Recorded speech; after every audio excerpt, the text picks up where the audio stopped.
So what's it like showing us young folk how it's done today at the Void Workshop? As usual, I found it very interesting because it was an exchange of ideas. A couple of the exercises I struggled with, and in that respect, two of the attendees showed me how to do it. I found the whole experience rewarding, although I must admit, I am a bit tired today. How does it feel being able to do something like this at 63?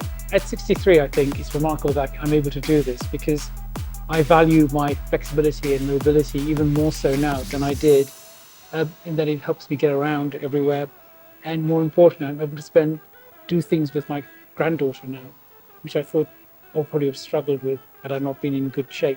What would you say to others who are over 50 and think it's too late to start taking control of your health and fitness? I personally believe it's never ever too late. I learned that when I embarked on this journey, remarkable journey at the age of 59 years and 7 months, and I hit my checkpoint at 60 and I've not looked back. And I always maintain, and I'll say to anybody, irrespective of age, it's never ever too late to get control of your health.